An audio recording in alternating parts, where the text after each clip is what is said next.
एक लंबे समय तक हजारों करोड़ों राष्ट्रभक्तों ने जो इस राष्ट्र के लिए जान देते रहे, चाहे वो उसकी कल्पना 1925 में किसी ने की हो, और वहां से चल के लोग अपना काम करते रहे, और एक ऐसा समय आया कि जब आपके चारों तरफ घोर अंधेरा था, तो आपके अंदर एक ऐसी भावना पैदा हुई कि आपने ना अपने आप को यादव समझा, ना ब्राह्मण समझा, ना ठाकुर समझा, ना वैश्य समझा, ना दलित समझा, ना अपर कास्ट, ना लोअर कास्ट, ना ओबीसी। ये तमाम जिन फंदों में आपको फंसाया गया था पिछले 1000 साल से, और 47 के बाद हमारे देश में बड़े बड़े श्रूड मक्कार मुनाफिक, जिन्होंने ये सोच के इस देश का इतिहास लिखा, इस देश का साहित्य लिखा कि कैसे यहां की आने वाली नस्लें, कभी जो ये राष्ट्र दुनिया के अंदर सबसे ताकतवर था, इस राष्ट्र का जो तंत्र था वो इतना मजबूत था कि इसे दुनिया में कहीं कुछ लेने की जरूरत नहीं पड़ती थी, और विश्व की अर्थव्यवस्था में उस समय भारत का 33% का जीडीपी था। हमारा जो उसमें जो हमारा कंट्रीब्यूशन था वो 33% था। तो हमने अज्ञानता के चलते, स्वार्थ के चलते, इस ऐसे राष्ट्र को जो दुनिया की सबसे पुरानी सभ्यता का वाहक हो, एक ऐसा धर्म जो प्रकृति के साथ, सृष्टि के साथ पैदा हुआ हो,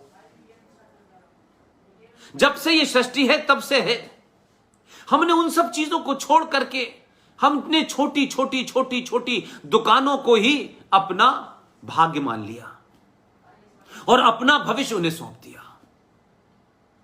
लेकिन आपको थोड़ा थोड़ा एहसास हुआ, एक पीढ़ी, लंबे 70 साल के काल में कई पीढ़ियां निकल गईं, शायद उनमें वो पीड़ा रही होगी, लेकिन व्यवस्था और सत्ता के तंत्र में वो इस तरीके से फंसे कि शायद उनमें वो लड़ने की शक्ति नहीं थी, या शायद वो ये चाहते थे कि हमें और आपको पढ़ाई से, लिखाई से, संस्कारों से ऐसा मजबूत कर दें कि आने वाली चुनौती को हम समझें, और जो काम वो नहीं कर पाए उन मुद्दों को समाज में उठाएं और बाध्य करें सरकारों को, बाध्य करें इस देश की व्यवस्था को कि यह व्यवस्था भारत राष्ट्र के लिए बनी है, भारत राष्ट्र इस व्यवस्था के लिए नहीं बना है। लिहाजा कानून हो, संविधान हो, संसद हो, न्यायपालिका हो, ये पुलिस हो, ये सेना हो, ये भारत राष्ट्र के लिए बनी है। भारत राष्ट्र इनके लिए नहीं बना है कि हमें इन्हें पालना है, हमें इनकी तनख्वाह देनी है, हमें इनको बड़े बड़े घर देने हैं और ये कानून बनाएं, ये गोली चलाएं, ये कानून व्यवस्था को कैसे बनाएं। ना, कानून व्यवस्था बनाने का तरीका भी भारत राष्ट्र की परंपराओं और संस्कृति के हिसाब से होगा। इसलिए हजारों ऐसे कानून हैं, क्योंकि वो हमारी जो जीवन है, जो हमारी आस्था है, जो हमारी उपासना है, उससे मेल नहीं खाती। इसलिए कानून कुछ कहता है और समाज कुछ कहता है। कानून क्या कहता है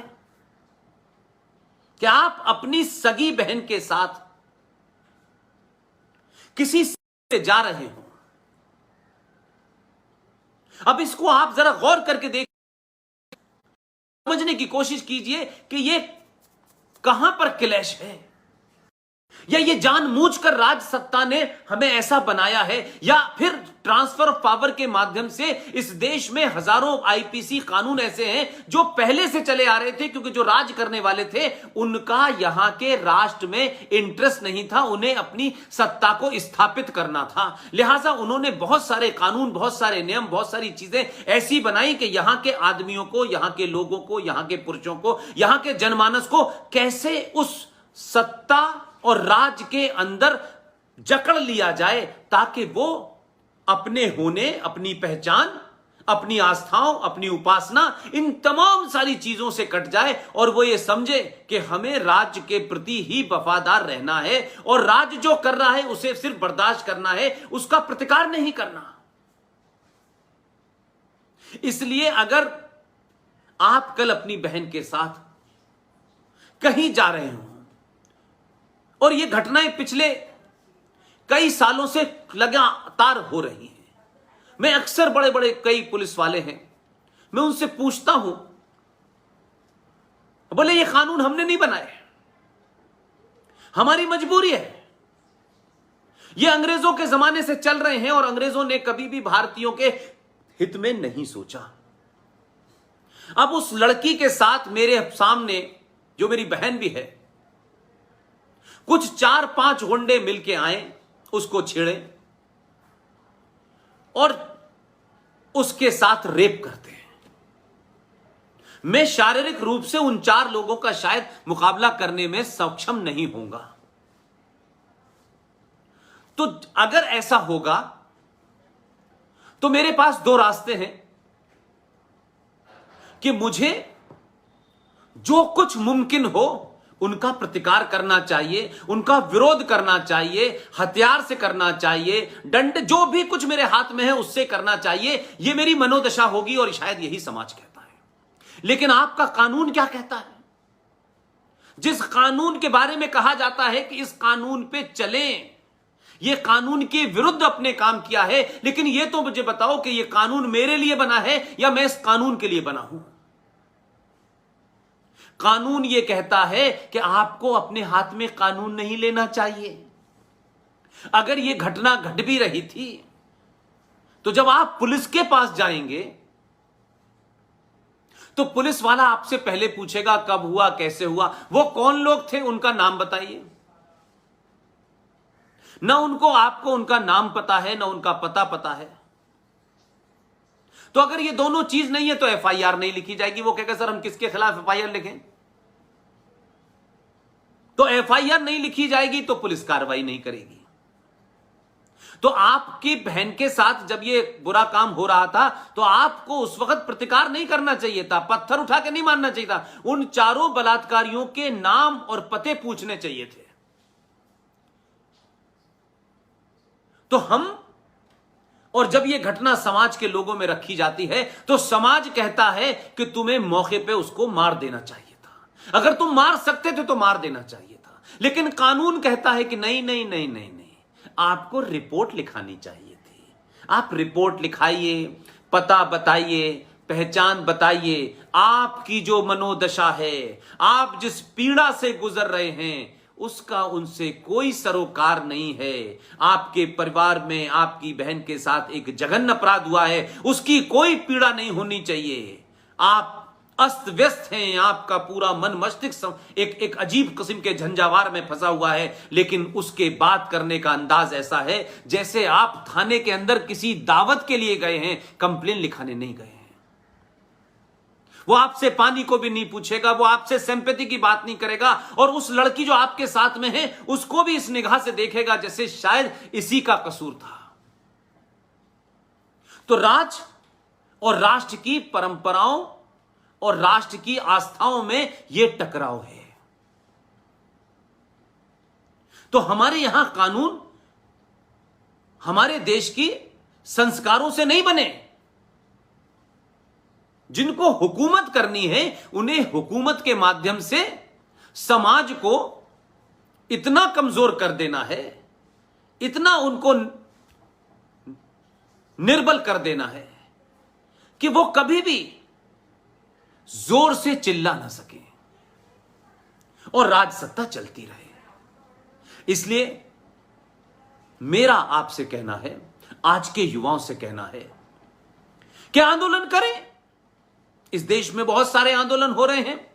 शाहीन बाग पे भी आंदोलन होता है, जेएनयू में भी होता है, हैदराबाद में भी होता है, आसाम में भी होता है, बंगाल में भी होते हैं। आंदोलन तो बहुत हो रहे हैं, लेकिन इन सारे आंदोलनों के पीछे आप एक मानसिकता देखेंगे कि ये आंदोलन किसी एजेंडे के तहत हो रहे हैं। ये राष्ट्र को मजबूत करने वाले नहीं हो रहे।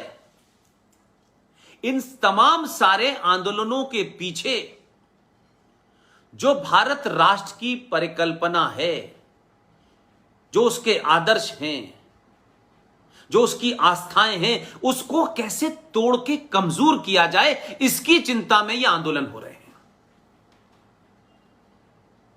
लिहाजा वो मुद्दे मत उठाओ जिससे इस देश में गद्दार, जिससे इस देश को तोड़ने वाली ताकतों को आप बेनकाब कर सकें।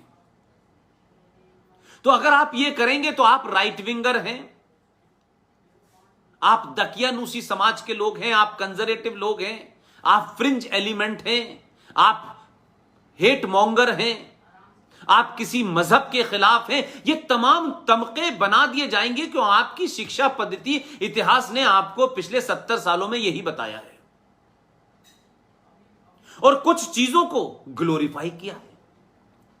तो किसी भी सभ्यता को समाप्त करने के लिए सबसे पहले उस राष्ट्र के समाज को अपने आदर्शों से काट दो, अपनी पहचान से काट दो, अपनी संस्कृति से काट दो।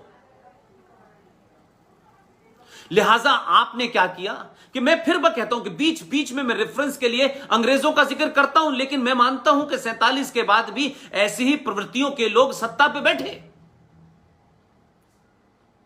मैकॉले से जब यह पूछा गया कि भारत के अंदर यह बताइए कि कोई भी लावारिस कोई है, कोई लावारिस लोग मिलते हैं आपको? उन्होंने कहा नहीं। तो ऐसा क्यों नहीं होता? उन्होंने कहा कि भारतीय समाज में रिश्तों का ताना बाना, समाज का ताना बाना इतना मजबूत है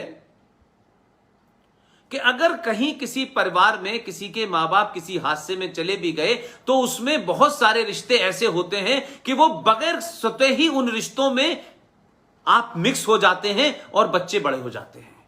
यह तो एहसास होता है कि उनके माता पिता नहीं है, लेकिन पूरे जीवन जीने के लिए उन्हें कभी इसकी जरूरत नहीं पड़ती कि वो किसी की तरफ मुंह उठा के देखें।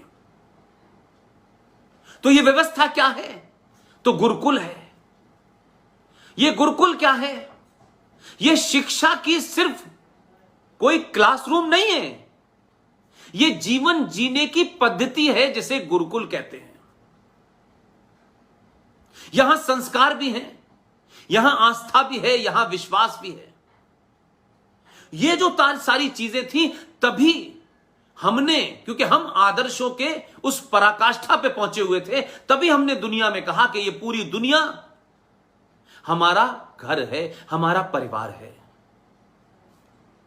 लेकिन ये तो हमने कहा, लेकिन धीरे धीरे पूरी दुनिया को परिवार समझने वाले लोगों का अपना परिवार, अपना घर, अपना देश, अपना समाज महफूज नहीं रहा। आपने दुनिया के परपंचों को नहीं समझा और हमारे लोगों ने दुनिया में जिस तरीके की मानसिकताएं पनप रही थी, जिस तरीके के मजहब पैदा हो रहे थे, उन मजहबों की फिलॉसफी क्या है, एजेंडा क्या है, यह हमने बताया नहीं। लिहाजा यकायक हमको लगा कि अरे ये कैसे हो गया, ये सोमनाथ कैसे लुट गया, ये अयोध्या में किसने हमारा मंदिर तोड़ के मस्जिद बनाई, ये मथुरा में किसने हमारा मंदिर तोड़ के मस्जिद बनाई, ये काशी विश्वनाथ के अंदर वो शिवलिंग को उठा करके दूसरी जगह रखा जो नंदी के सामने होना चाहिए था, हमें पता नहीं चला। और सत्ता के साथ मिलकर के लोगों ने जो हालात पैदा किए, उससे आप इस तथाकथित आजादी के बाद उन चीजों को लड़ने के लिए 500 साल तक आपको कोर्ट में मुकदमा लड़ना पड़ रहा है। यानी जब किसी ने हमारी चीज छीनी तब मुकदमा कोर्ट कचहरी नहीं हुआ, लेकिन जब हम वापस मांग रहे हैं तो हमें एक एक चीज के लिए 500 साल इंतजार करना पड़ रहा है। क्योंकि वो ताकतें आज भी उसी ताकत से, उसी बलबले से, उसी जोश के साथ इस भारत को तोड़ने में लगी हैं। और कुछ लोग जो हिंदू समाज के हो सकते हैं, उनके छोटे छोटे मकसद, क्योंकि वो तमाम वही लोग हैं जिन्होंने जयचंद होकर के काम किया।